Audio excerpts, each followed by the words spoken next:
Hi, my name is Angela, and I am 40 years old. I serve as a colonel in the United States Army.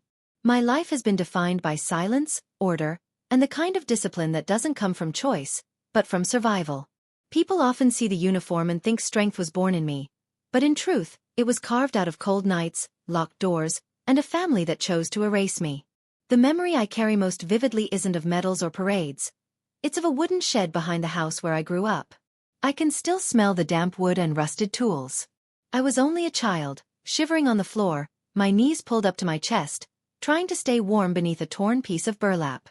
My teeth clattered like broken glass, echoing in the silence. That night hadn't come out of nowhere. My sister Megan had fallen while we were racing bicycles down the hill.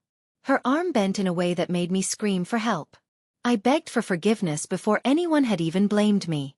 But my mother, Patricia, the woman the city would one day celebrate as its police chief, looked at me with cold eyes and simply said, "She goes in there." No trial, no second chance. So I was locked inside that shed. One night turned into 2, then 3. No food. No warmth. Just silence and the occasional sound of footsteps in the snow outside. Footsteps that always stopped before the door.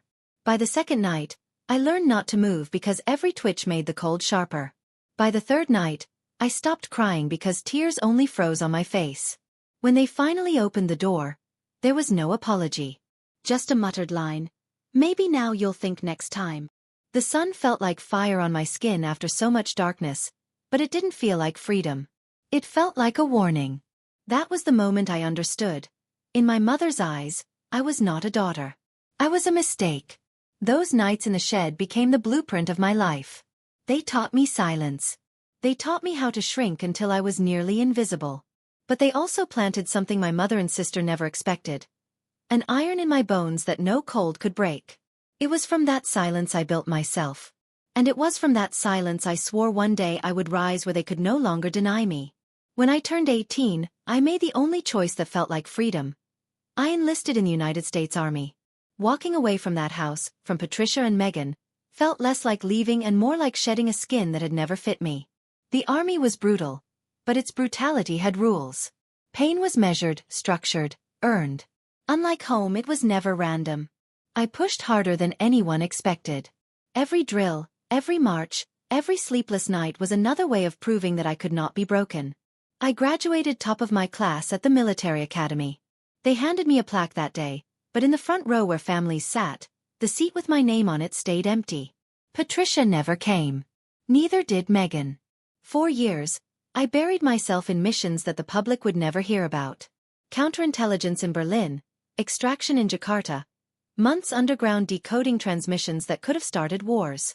My name never appeared in newspapers, but in briefing rooms lined with officers and maps, I was trusted. I was more than capable. I was indispensable. Each promotion came without applause, but it came. First lieutenant, then captain, then major. When I pinned on lieutenant colonel, I was in a bunker halfway across the world, intercepting signals that saved 2 agents from a compromise. By the time I earned the rank of colonel, my mother and sister were at a business dinner, celebrating Megan's award in finance. I saw the pictures they posted later. Smiles, champagne, praise. I wasn't mentioned. I never was. Letters from home never came. Phone calls went unanswered. On the rare holidays when I visited, Patricia spoke only of Megan. Her successes, her brilliance, her future. When she looked at me, it was like I was a ghost who had wandered into her kitchen. I told myself it didn't matter. That the Army was my family, that the uniform was my identity. And for years I believed that. But silence has a way of pressing down, no matter how strong you think you've become. The truth was this. I had fought for my country, but I had never been allowed to fight for my place in my own family. And then, one morning, an envelope arrived in my mailbox. Unsealed, almost careless, tucked between junk mail. On it was the gold insignia of the city's police department. Beneath it, the words, "You are cordially invited to the promotion ceremony of Chief Patricia Shaw to City Police Commissioner." My name wasn't centered. It wasn't bold. It sat in small letters beside Megan's, like a footnote. Like an optional guest. My fingers tightened around the paper. I hadn't heard from Patricia in over a year. And now this. A celebration for her, where I would be nothing but a shadow in the corner. But as I looked at that invitation, something shifted. I realized I wasn't being invited to honor her. I was being tested, to see if I would stay invisible. And for the first time in my life, I decided I wouldn't. The day of the ceremony arrived with the kind of bitter chill that seeped straight into bone. I stood before my closet, the dress uniform staring back at me, pressed and pristine. Every medal, every stripe, every insignia represented 2 decades of sacrifice. But I didn't take it out. Not for them. Not for her. Instead, I chose a plain black suit. Sharp, clean, anonymous. The kind of clothing that lets you disappear into a crowd while still demanding respect. If Patricia wanted me to appear small, I would. But I'd do it on my own terms. The hall was already alive when I arrived. Crystal chandeliers spilled light across rows of dignitaries, polished shoes clicked against marble floors, and the air buzzed with laughter and champagne flutes. At the center stood my mother, Patricia Shaw, her uniform immaculate, her smile rehearsed.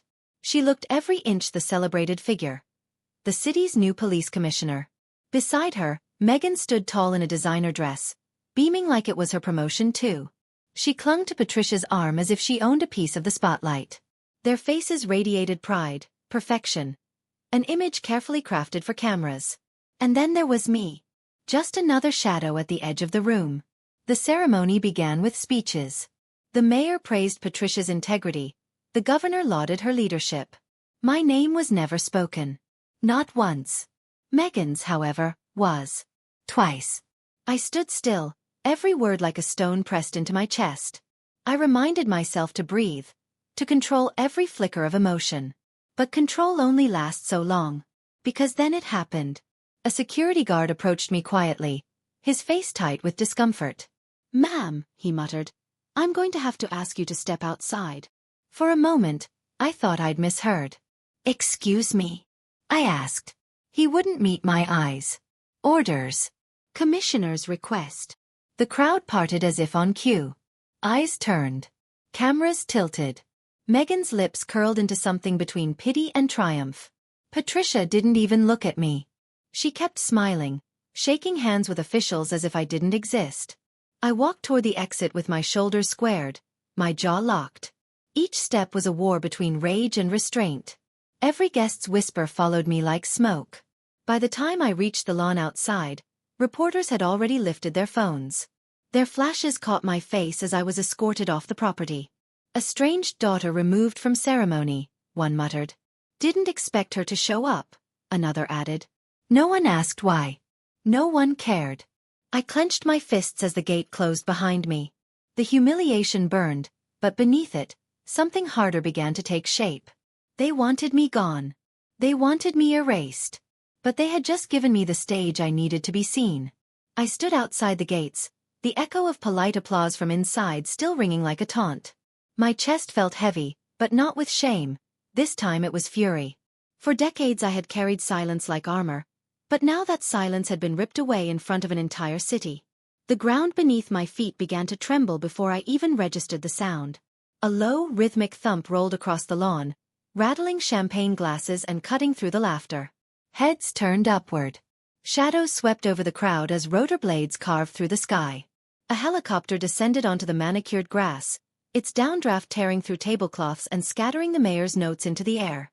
Guests shielded their faces, their polished composure unraveling in the sudden storm of noise and wind. The door opened with deliberate precision. Out stepped Lieutenant Colonel Matthew, his uniform crisp, his cap steady against the gale. He didn't glance at the dignitaries, or at the mayor fumbling to keep his balance. His eyes locked on me alone. He marched straight across the yard, every step slicing through the stunned silence. When he stopped, 2 feet away, he snapped a sharp salute. His voice carried over the chaos. "Colonel Angela, we need you. It's urgent." The crowd froze. Conversations died mid-breath. For a heartbeat, no one moved. My mother, Patricia, stood pale and rigid at the podium.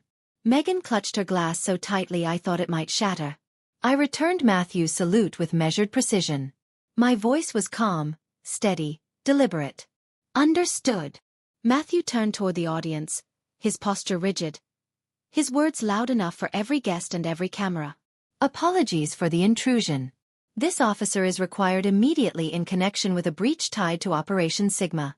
Colonel Angela's expertise is classified and time-sensitive. Whispers tore through the crowd. Colonel? Operation Sigma? The name spread like wildfire, each syllable feeding the disbelief. Patricia's jaw twitched, but she didn't speak. She couldn't. The image she had spent a lifetime building, proud mother, perfect family, flawless career, was cracking in real time. I met her eyes for a single, unflinching moment. No words passed between us. None were needed. Then I turned and walked with Matthew toward the helicopter. The blades roared louder, whipping banners and dresses into chaos. I stepped inside without looking back, the doors slamming shut against the gasps of the crowd. Inside, the noise softened to a steady mechanical thrum. Matthew handed me a thin, unmarked file. "There's been a breach," he said flatly. I flipped it open. Lines of code. Transmission logs. A timestamp. My clearance credentials. The breach hadn't just come from any source. It had come from my identity. I looked up at Matthew, my voice low but hard as steel. Someone just declared war using my name.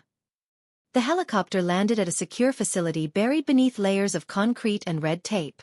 As soon as my boots hit the ground, I felt the weight of secrecy settle around me. Inside the briefing room, screens flickered to life with scrolling lines of data. Matthew stood beside me, arms crossed, his face carved from stone. The trace was undeniable. The encrypted signal that had triggered alarms across military networks had originated from a residential Wi-Fi. I leaned closer, and the screen resolved into a single word that made my stomach twist. Shaw Residence. For a moment, I couldn't breathe. My name, my bloodline, was now stamped on treason. Matthew's voice was careful, almost cautious. "Ma'am, this came from your family's network. The credentials used were yours." My fists clenched. "No one has my badge." He didn't flinch. "Then someone very close does."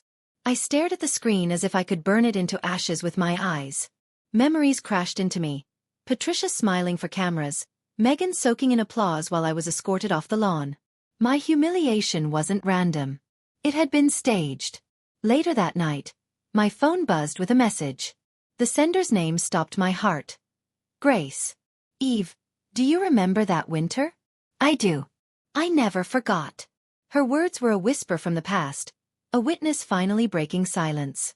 Grace had seen what Patricia did to me as a child. The shed, the punishment, the neglect. And now she was reaching out after 20 years. Another message followed. "You're in deeper than you think. I have proof." When we met at a small diner on the edge of town, Grace slid a recording across the table. My hand trembled as I pressed play. It was Patricia's voice. Clear. Cold. Unmistakable. "She's an embarrassment.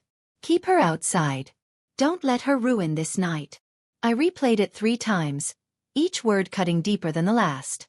"That was recorded at the promotion ceremony," Grace whispered. She didn't know I was standing that close. I sat back, bile rising in my throat. My own mother hadn't just erased me.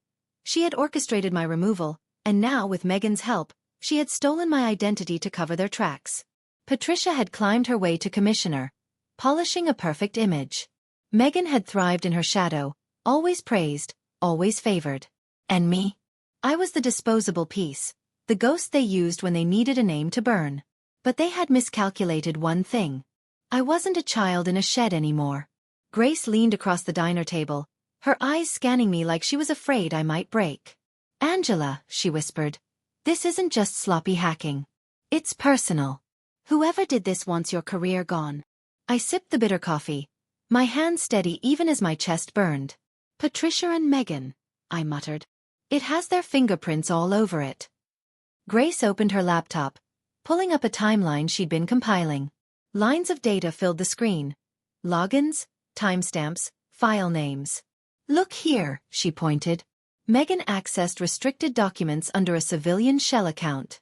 Clumsy, but consistent. And then, she tapped another entry. "This." I leaned in. My breath hitched. The file was marked OP_CIG_E5_clearance.pdf. Internal only. The kind of file no civilian, no city police chief, should ever touch. They either gave Meghan access, Grace said softly, or let her think she earned it. But there's more. She clicked again, and a personnel file appeared. Mine. The metadata had been altered. 4 days ago, my status had been quietly switched to inactive. Pending review. No notification. No hearing. Just erased with a keystroke. My voice dropped, a low growl. Who authorized it? Grace pulled the access log, and there it was, badge ID, Patricia Shaw. For a long moment, I couldn't speak. My own mother had used her badge to bury me, to brand me unstable, unfit. To wipe me out. Grace's phone buzzed. She glanced at it and slid it over.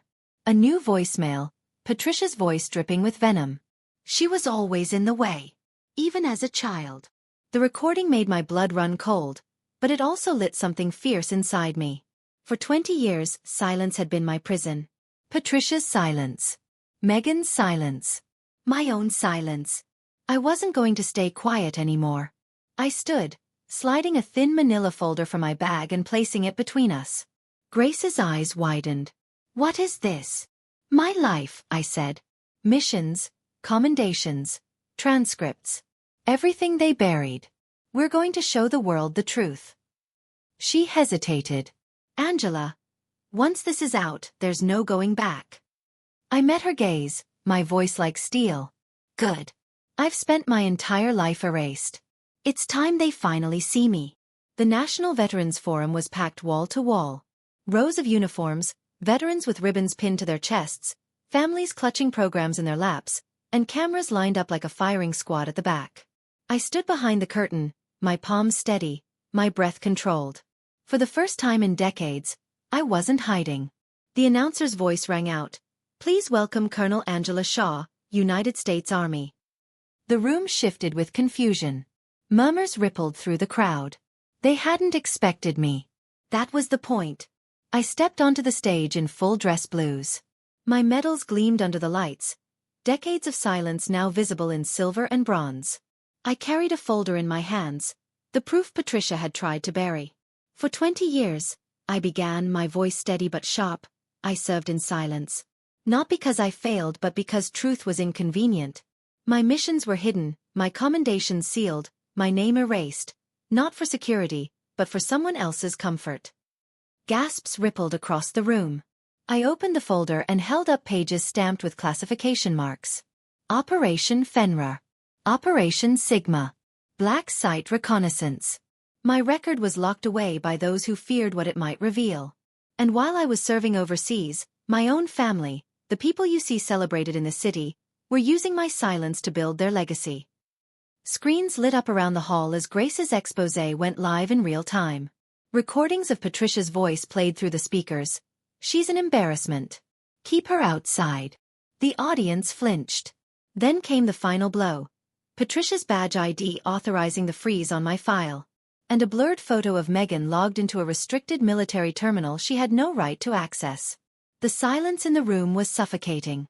Then, a general I once served under rose slowly to his feet. His voice carried across the hall. Colonel Angela Shaw, I read those reports. What was done to you is a disgrace. He walked onto the stage, pulled a velvet case from his coat, and opened it. Inside was a medal long denied to me. He placed it in my hands and saluted. The cameras exploded in flashes. Reporters shouted questions. But I didn't speak further. I didn't need to. By evening, the news had swallowed the city whole. Headlines flashed across every channel. Colonel Angela Shaw erased by her own family. Police Commissioner Patricia Shaw under federal investigation. Sister Meghan implicated in security breach. Crowds gathered outside Patricia's home with signs. Justice matters and she deserved better. Federal investigators raided her office. Meghan was suspended from her position. The perfect image they had built cracked in real time. For the first time in my life, I wasn't invisible. I wasn't erased. I was seen. The days that followed felt like walking through the ruins of a house I had lived in all my life. Patricia and Meghan's names were dragged across headlines. Their silence no longer a shield but a confession. City Hall cancelled Patricia's farewell ceremony. Megan's suspension turned into a full ethics inquiry. For once, their shame was louder than mine. I didn't celebrate. I didn't gloat. I simply watched. The same way I had learned to watch as a child, but this time with no fear. Only clarity. One morning, I drove back to the street where I grew up. The shed still stood in the backyard, its wood rotting, its hinges rusted. I stepped inside, the air heavy with mildew and ghosts. 4 years that space had defined me. It had told me I was small, invisible, disposable. I whispered into the darkness, "I'm not that girl anymore." Then I turned and walked away. At dawn the next day, I stood before a bronze wall etched with the words, "To those who served without praise."